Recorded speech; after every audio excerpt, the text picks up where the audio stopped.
Grade 1 quality Saratoga speed, much like those world-class thoroughbreds at the old spas. We break from the gate, we go up and over on a steeplechase Monday afternoon. There's just no place like Saratoga Racecourse, the nation's oldest sporting venue, and that is a glimpse of what the game can do to you. Richard Migliore, Jason Blewitt, glad you're settled in with us here on MSG Plus. Week number 4, the curtain came down today. And just a warm, humid day, but we'll take it. We still have a pretty good streak with no rain, and I love those different scenes. That's everything that's going on around this place, and we're so lucky that we get to spend our summers here. Indeed we do. 18 full cards remain. We hope you'll join us here at the spa. In fact, week number 4 did come to a close on day number 22, and we begin this edition of Insider like many others over the last couple months. Your Triple Crown champion, American Pharoah, will work once more this coming Sunday out at Del Mar. And then a game-time Travers decision will be made by trainer Bob Baffert. Yeah, Bob Baffert's not going to be rushed with this decision. He's not going to let anybody put his back to the wall and make a decision he's not ready to make until he sees enough from this horse to make a decision that's going to be good for this horse. At this stage of the game, he doesn't want to make any mistakes. American Pharoah is too important, and the horse always has to come first. And I think the million-dollar question, if you run him in the Travers, there's a good chance you've got to run him again as a quote-unquote Breeders' Cup Classic prep race, because the gap from the Midsummer Derby all the way through the end of October, it's about 8 weeks. I like the prospects of that, because if he runs 2 more times before the Classic and then the Classic, that's going to be a real old-time campaign. A horse that ran from the beginning of the year through the end of the year and just basically checked off every box. Yeah, no kidding. Now, speaking of the Breeders' Cup, and we hope American Pharoah's career ends with the win in the Breeders' Cup Classic, it remains to be seen what path Beholder, who's got a couple of Eclipse Awards on her mantle at home, what direction her connections take. For now, though, it's game on. She'll be running against the boys in the mile and a quarter P Classic for Richard Mandella. Yeah, had a nice breeze today, and Richard Mandella feels like she deserves a shot. And you know what? Why not? Who are you afraid of out there in the older male division? She basically owns the fillies and mares out there. And this is the time to take a shot. If it doesn't work, you've still got plenty of time to regroup, get another prep, and go against the females in the distaff. $3.6 million, 13 for 18 lifetime, and with no shed belief in California Chrome around, you've got Opportunity and Catch a Flight, decent horses, but nobody that would send you running home. But I like Beholder kind of stepping out of the box in the Pacific Classic. Angel Cruz, glad he's doing okay. Aside from the broken hand, he went down in a spill in today's 5th race. And what's the update from agent Billy Castle? Yeah, I mean, we heard from Billy Castle that he has a broken hand. You know what? It always can be worse. And I know it sounds crazy. Somebody breaks a bone and you go, well, it was only a broken hand. You know what? In the big picture, that's not a big deal for a jockey. He'll be okay. And, you know, our best wishes, good thoughts and prayers to him. And, you know, he's a really good athlete, the kid. He's very resilient.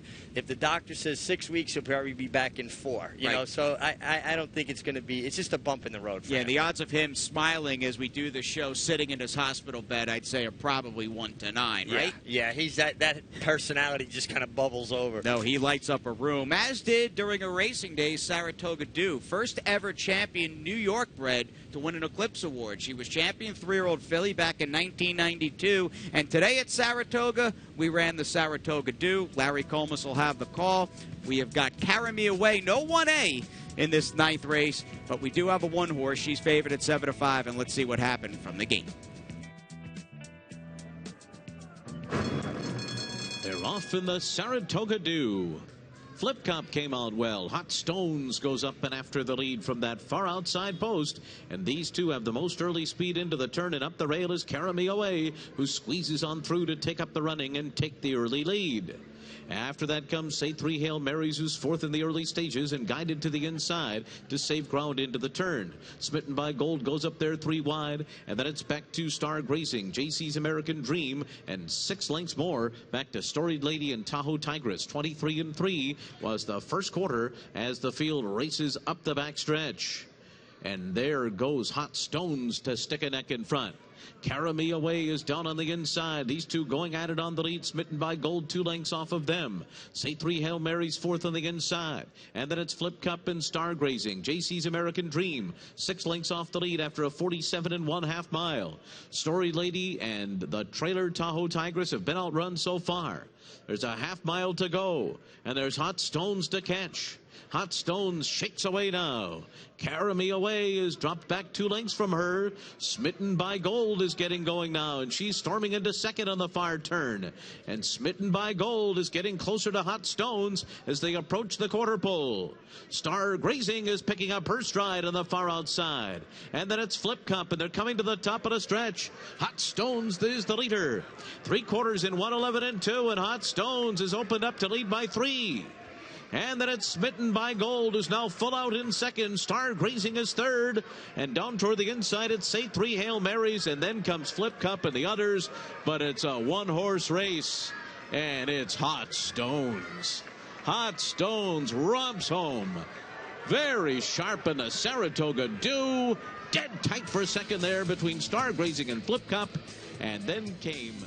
This was a gigantic effort from Hot Stones. What a way to put an exclamation point on week number 4 coming to a close. She was awesome today. She was awesome. She buried this field.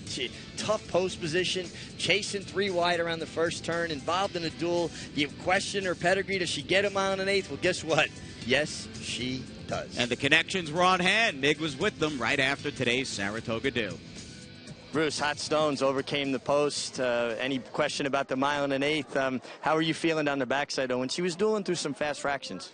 It didn't bother me. She ran last year in the Chuvie in a 1 1/8. It was sloppy, and she hated it, and she got beat 3 lengths. She was in a drive the whole race.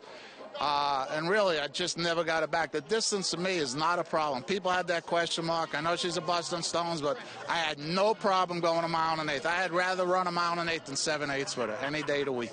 Bruce, you had a great year, passed another major milestone earlier in the year. You've been doing this for so long, but how satisfying is it to win up here for a client like Roddy Valenti who had so many years? It's important. Believe me, you win a 16-claimer up here, it's like a steak race. So, you know, winning a steak race, it's unbelievable. It's the greatest place in the world. Bruce, great job. Thank you. All I kept hearing... Hold on. We're going to get this on air. Come here, quick. All I kept hearing is that no one has won outside of the 8-hole. Go ahead. Tell me about Nobody has won outside of the 8-hole since 2012. And everybody says she can't get a 1 1/8. She ran, the first time she ran a 1 1/8, she ran on both turns. She's 4 wide on both turns. I'm just so proud of her. Mikey and Bruce did a great job with her. I'm happy for them guys. And I'm me to be speechless. Well, This is bad, Rich. Congratulations. Obviously, flushed with emotion. I'm very happy for you. This is terrific. Thank you, Rich. In our backyard, I lost my voice screaming. She's got a heart, boy. Go get your picture taken. I love you. That's a happy Roddy Valenti. Bruce Levine, in the meantime, kind of cool, calm, and collected. The owner, the breeder, he raced Bustin' Stones. It's got to be a great feeling winning a stakes race with the horse you bred by a sire you campaigned. I think that interview with Roddy Valenti, although not my finest, embodies everything about thoroughbred racing that's good, everything about ownership that's good. Here's a guy who wanted in the game, I don't know, 15 years ago, got in, kept building up, raced the stallion, bred this horse, and you could just see how overwhelmed he was. I'm so happy for him and his family. And then his son Steven gets engaged in the winner's circle right after the race. Good stuff all around. Right, congratulations to the entire Valenti family, Bruce Levine as well, Mike Tenuzzo, the assistant trainer, and Bernardo Callejas, who runs the ship downstate at Belmont Park. Bruce has got good people working all over beneath him. And Bruce is such a good trainer, and I think sometimes he's underrated. He just consistently does good and knows where to place his horses. He talked about the distance factor with her, so Team Levine is strong. Also, Roddy Valenti is going to be one of the speakers at the new owners luncheon next Sunday. You want to come out and listen to this guy because his passion was on full display there. Jumping off the screen, we'll talk about the new owners luncheon seminar a bit later in the show as we get on to race number 5. It's time for the New York bred 2-year-olds to kick off Monday's Pick 6. Ordinaire goes out to take the early lead. Stormin' Steven away running in second. Champion of the Nile came out running in third position. And then it's Pagan in fourth. Giggy Smooth is fifth. Fake It Till You Make It sixth early on and 5 lengths off the lead. Break of another 3 lengths more. And they're followed by Majority, who's going up in between horses moving for the turn. Yummy Bear is there on the outside. And then comes Move Forward, and Steve's Image has lost the rider. Steve's Image has lost the jockey as the field heads around the far turn. The opening quarter mile went in 22 2/5 seconds, and it's Ordinaire in front. On the outside is Stormin' Steven. These two vie for the lead. Pagan third, 2.5 lengths behind them. Champion of the Nile is next, and Fake It Till You Make It. And they're into the stretch. And it's Stormin' Steven. Stormin' Steven. Pagan bearing down on the outside. Ordinaire is down toward the inside. Stormin' Steven's drifting out through the stretch. Pagan alters course to the inside. Ordinaire is third. Stormin' Steven, Pagan. These two coming down to the line together. Stormin' Steven and Pagan gets up. Stormin' Steven second, and then came Ordinaire and Yummy Bear. Tight finish on the melon to start the pick 6. Pagan would not be denied, and a very unfortunate sort of drift out there with Stormin' Steven. I think it cost him the race. Yeah, I think it cost him the race too, but we've seen this quite a bit now. First-time starters coming up the inside. That speaks to them being well-schooled. Dominic Schettino does better with first-time starters than I think people give him credit for, and we've seen him crack with some other ones. And the Girolamos are really running, and I heard bad things, bad reports about their confirmation, about this, about that. They're all running. Stone cold runners. I think he's already got 5 wins, Girolamo, who's standing at Darley, Kentucky. Stood for 5,000, probably a bit more in 2016. And again, a good job all around with the connections of the winner, Pagan, in today's 5th race. We continue on with the New York bred theme, and we continue on with this Monday edition of Insider. And just so you know, she said yes.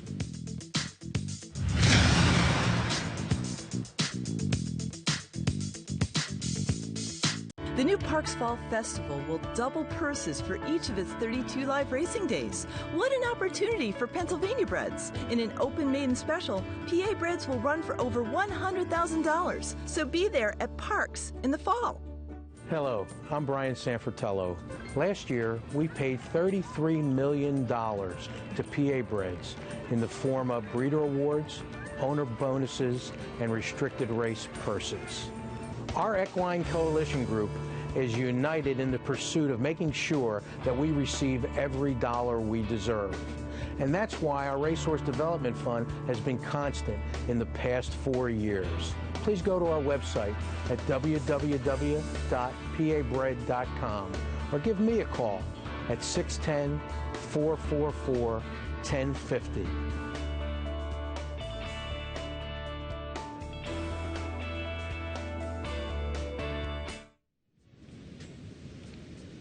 Beautiful Saratoga, the sun just starting to set in the western sky. Days getting a little shorter. Didn't feel like that today, though. It felt like smack dab in the middle of summer. It was a steamy one, and although we haven't had rain, your favorite line, and it's appropriate, Mig, you could use that red and white Saratoga umbrella to block the sun rays. Although, I kind of like working on my tan up here, and, you know, the umbrella, though, multi-uses, and it lasts a long time. And it hasn't rained. There's the proof. We are watering the turf courses. We'll have them ready for you here, kicking off Alabama week on Wednesday at 1 p.m. It's Jason. It's the MiG. Thank you for settling in and continuing on as we get you back and continue on in Monday's card. It's the 8th race on the turf. These are New York bred 3 and up fillies or mares. Skinnerbox comes out the best and goes out to the early lead. Resolutely is away with speed 2. Corner 3 on the far outside is going up. And then it's Smiling Sunday. Break of another 2, and then comes B Rocket light years away. And Forever for Always trails the field as Skinnerbox leads the way to the clubhouse turn. Skinnerbox a length and a half. Corner 3 guided to the inside to save all the ground there right in behind Skinnerbox through an opening quarter mile in 23 2/5 seconds. And then it's Smiling Sunday, 3rd on the outside. Resolutely rides the rail 4th. 4.5 lengths to make up at this stage of the race. And then light years away in B Rocket, who are side by side, 6 lengths from the front. The trailer is Forever for Always, 9 lengths off of Skinnerbox and Jose Ortiz, who lead them up the backstretch. Skinnerbox completes the first half in 48 1/5 seconds. And corner 3 and Arad Ortiz Jr. are second, a length and a half behind. Smiling Sunday follows in third, 3 lengths off the lead. Resolutely Be Rocket next. Then it's Light Years Away, and Forever for Always trails the field. So they make their way into the far turn, and it is Skinner Box in front by a length and a half. Corner 3 is running in second. The Ortiz brothers 1-2 as they go into the turn. Smiling Sunday is third, 3 lengths off the lead. B-Rocket sent along fourth by Corey Lannery. He's going to go to the outside with 4 lengths to make up. Then it's 3 lengths more. Back to Light Years Away, Forever for Always, and Resolutely. And they're coming to the top of the stretch. And here's corner 3. Corner 3 runs for the lead as they turn for home. Corner 3 has taken over. Smiling Sunday's trying to close in. Back into third is Skinner Box on the inside. B-Rocket is fourth, a furlong to go, and it is corner 3 who's pulling away. Corner 3 and Arad Ortiz Jr. coming home a winner by about 4.5 lengths in the end. Smiling Sunday was second, and then came B-Rocket and White Hot Connections and a good-looking New York bred gray by Scat Daddy. Corner 3, Irad, Chad Brown dominates here in the 8th. Well, you get your meets leading rider. You get your trainer now that's tied for the lead with Todd Pletcher. And we were all about ready to give the crown to Todd after opening week, the start he got off to. And this just shows you, this isn't a sprint anymore at Saratoga. It's a marathon, and we still got plenty of racing left. And I think Todd's probably got a lot of bullets left in his gun. It's going to go down to the wire, though. And Chad has all his bases covered. Plenty of New York breds that can run, including Act Naughty, who turned some heads on the turf here yesterday. And corner 3 is good herself for Thomas Coleman and a whole bunch of other people in race number 8. Let's move on. Short-priced horses have done pretty well so far on this Monday Insider. Let's see what happened in the other races today. 3, 4, 6, 7, and 10 as we go up to the voice of Saratoga Racecourse. Track announcer Larry Colmus. Saratoga Karaoke is on the far outside. Behind a wall of horses, Sweet Polly Purebred is coming on through late into contention too. It's Bossy in front. Privately Speaking on the inside. Sweet Polly Purebred closing in. Bossy, Sweet Polly Purebred. Privately Speaking. Here comes Sweet Polly Purebred. Very close. Sweet Polly Purebred or Bossy noses apart on the wire. 6 seconds flat, and they're into the stretch. And here comes Kisses for Romeo on the outside of Shopaholic. But Shopaholic keeps that lead. Kisses for Romeo's come up empty. Frizzetti is closing through on the inside. It is still Shopaholic. Shopaholic and Sean Bridgemahan into the final 16th clear. And Shopaholic's going to go on and win from Frizzetti. Kisses for Romeo held on for third, and then it was OK Mama. Moving right along here through a 45 flat half mile. They're into the stretch, and Sacred Success has it by 2 as they come down to the 8th pole. Majestic Jessica second, and now gaining ground on the outside is Scataway. Late move from Champagne Ruby down toward the rail, and Sacred Success is trying to hold on here as Scataway closes in but is running out of time and ground, and Sacred Success holds on to win. And then it was Scataway, Champagne Ruby, and Majestic Jessica.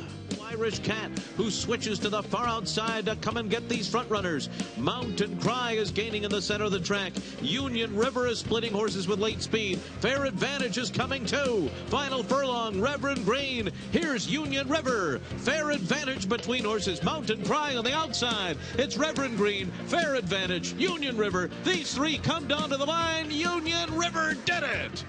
And then it was Fair Advantage, Reverend Green, and Mountain Cry. Bapu coming up there 3 wide. Royal Afleet cuts the corner. Anton B is 5th. Street Fighting Man's got work to do. They're coming into the final furlong with Plundering to catch. Plundering in front by 2 with 1/8 of a mile to run. Bapu, and here comes Cody's Notes with a rush. Cody's Notes storming up alongside and right by the front runner, and Cody's Notes goes on to win. Plundering was second, then Street Fighting Man and Bapu. High above Saratoga Racecourse, the famed steepled roof placing judges, Larry Colmus. That's where they sit throughout each afternoon of racing, and we're thankful we have 18 full cards left, and we are thankful We have another Pick 6 carry over 44K. Study up. Those past performances are out at DRF.com and TimeformUS.com. Ruben Silvera picking up the mount, in fact, for Angel Cruz on the last race winner. How many times have we seen that? A rider gets injured or has to take off for a reason, and somebody gets the pickup mount, and they deliver at a big price. And John Morrison, good to see him shipped up from Belmont, in fact, with Cody's notes as we backtrack for a second look. Monday's 7th race. Manny Franco, yellow cap, really holding his ground here. Corey Lannery was between in the green. Yeah, and Corey did a good job of getting out from behind that horse, but he was ridden close by Manny Franco, doing a real good job holding his ground. And good to see Manny Franco in the winner's circle. He's a very talented young man who had that horrible spill the first week, got bounced around in the field, looked like it could be horrible. And he's such a good athlete, and he just had a slow meet. But that doesn't really tell the story. He can ride. He just needs to get on a little bit of a roll and get his confidence level up, because he fits right there with either one of the Ortiz boys. And picked up Union River for trainer Tony Dutrow off a trainer change. The classic silks there of Shortleaf Stable, formerly Lally. Yep. Yeah, good stuff. A lot of history there. 4 claims on day number 22, a pair out of race number 2, a pair out of race number 7, and that'll set us up for a strong finish as we charge down to the wire on this 22nd edition of Saratoga Insider. The Mig and I are coming back on MSG Plus.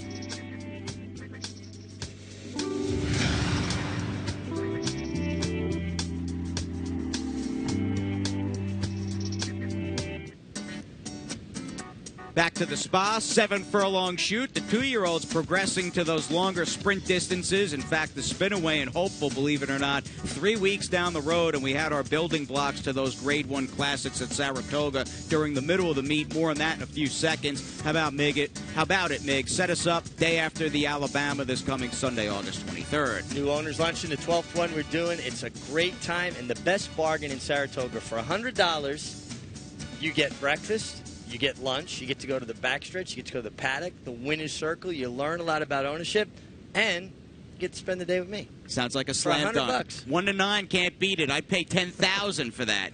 So we'll see you at the new owners luncheon seminar. You got a good lineup of guests ready to talk and go over. Terrific speakers. All right, terrific speakers all the way, much like yourself. Moving on to the week that was. Middle of the meet, Sentiero Italia, Godolphin Blue. Here she comes with that 4-wide run in Friday's Maker's Mark, Lake Placid. Got a pretty lofty buyer figure, 95 here. Got a great ride from Joel Rosario. Kieran McLaughlin has been on a tear, and this is a nice filly who's pretty versatile. I like the way she laid up a little bit closer in behind the 3 on the lead and finished the deal. Exaggerator, baby. He's one of your favorites for the hopeful. Regardless of where he goes, he was very game, gritty, and resolute here Sunday in the special. Jason, I love when 2-year-olds show this kind of determination and the ability to overcome adversity. And he had a second there where if he was an ordinary 2-year-old, he might have hung in that spot a little bit. Well, he was tough, and he kept on going. This is a horse to watch, especially as the distances get further. Good ride by Junior Alvarado. How do you like the name Big Thrill? By Big Drama, she did it all. Blew the brake, didn't matter, took dirt, the complete package in her Wednesday win. This was impressive. She didn't get out of the gate in good order. She negotiated traffic. She took kickback. I want to see 2-year-olds do that, because if they're going to be good horses, they have to do it that way. And she finished the deal. Surprised it didn't get a bigger buyer figure, but it was impressive. Yeah, I don't think that told the tale. The speed figure, now tap to it, got a figure of 74 here Sunday afternoon. But much like Big Thrill, she showed multiple dimensions first time out. Well, she broke slowly like Big Thrill, but actually had to steady a few times, which Big Thrill didn't have to do. She was able to kind of weave through the field a little bit smoother.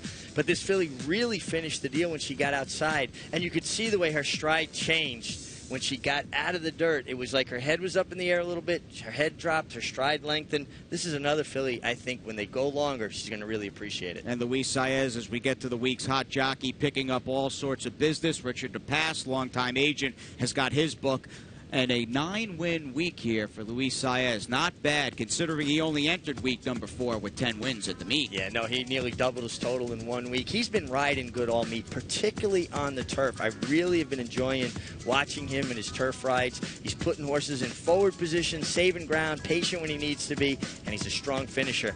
Tough combination. 2-win afternoon for Irad Ortiz. He has built a commanding lead entering Wednesday's start to the Alabama week. 36 wins. Javier, Johnny V, both in enjoying outstanding summers. Irad just seems like he's possessed, though. I mean, he's really taken it to another level. Trainer Chad Brown does very little wrong. 1-2 via the DQ of the European filly in Saturday's Beverly D out at Arlington. His stable has over $11 million in purse earnings so far for 2015, and he has put on quite the show catching up to Todd Fletcher. It is all tied. It's all tied up with about 3 weeks left to go, and how about we made him the hot trainer for what he did in Saratoga, but he had a pretty good year at Arlington the other day. Indeed he did. We'll talk about it on the National Racing Report Tuesday at 7 p.m. as Godolphin, the Royal Blue of Godolphin, and Sheikh Mohammed sits pretty with 6, but Claridge Stables, Michael Dubb, whole impressive list and roster of people and outfits up on that screen. It's wide open right now, and Kieran McLaughlin doing a great job for Godolphin, amongst other trainers. I'm always impressed that Michael Dubb seems to be there every meet. It doesn't matter if it's Aqueduct in the winter or Saratoga in the summer. He's either the leader or up among the leaders. And he's your defending owner here at Saratoga. We look forward to him in week number 5, and we look forward to Andy and Maggie with their plays coming up right now. Thanks a lot, guys. Let's head to the 10th race on Wednesday's card. It's an interesting race on paper, and a lot of faces we've seen over the years, but one who's like a new face to the crew would be the 6 One Cat's Chance. Now, One Cat's Chance is also cross-entered in a race on Thursday. Hopefully the trainer will look at the race on Thursday and realize, I can't win this race. I can win the race on Wednesday. The race on Wednesday, One Cat's Chance, is turning back in distance. Hopefully get some pace to run into. And I think One Cat's Chance has just been running in some races that didn't suit him or they were tough for company. He didn't get the right kind of trips. But in this race, picking up Elvis Trujillo, One Cat's Chance can win. And One Cat's Chance can win at a very square price in the 10th race on Wednesday. Let's hope he runs there. Let's hope we bet him. And let's hope we cash as we head out to Maggie. Thanks, Andy. Well, looking at and looking forward to the Wednesday card for your Paddock Insider, going to take a look at race number 9. It's an allowance race for the fillies and mares, and we're going a pretty good route of grounds on the turf, 1 3/8. And I'm going to side with, well, who none other than a Todd Fletcher horse in number 2. Got a chance to dance in here, and she's a filly that, well, kind of started off on the slower side, or I should say the erratic side, in her very first start. But each of her latter performances have been good, and they're getting better, and this is the furthest she's going to go so far. And she's just a big, long, lanky built kind of filly where I think she'll relish the extra going. And 2, this race is on the inner, so therefore I think she'll have a little bit of speed, which will obviously help her chances as well. So got a chance to dance, your Paddock Insider for Wednesday. Guys, back to you. An exciting Monday for the Valente family at Saratoga Racecourse. Hot Stones, Stevens Engagement, Johnny V riding the filly, a homebred, and we do it all again this coming Wednesday. We'll give Mig a hug, and we'll see you guys Wednesday at 1 p.m.